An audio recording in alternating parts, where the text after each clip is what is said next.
دلی دارم بلا.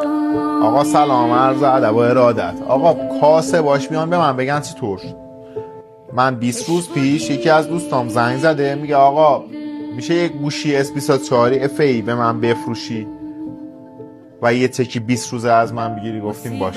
با قیمتش چنده نقدیش؟ گفتیم آقا 49 میلیون تومان. 20 روز پیش گفت اگه بخوای تک از ما بگیری 20 روزه چقدر میگیری؟ گفتیم آقا برای 20 روز هیچی ازت نمیگیریم، بیا.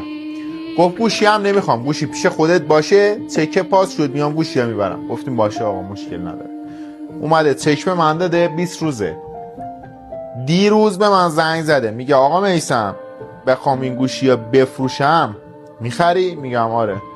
میگه که بی زحمت چند میخری؟ میگم که 65 میلیون تومان. میگه که خب این تک منو بهم بدی چقدر بهم میدی؟ میبینم که باید 16 میلیون تومان بذارم رو چکی که هنوز پاس نشده تقدیمش کنم، گوشی هم که مال خودم بوده تو ویترینم بوده بذارم همونجا باشه.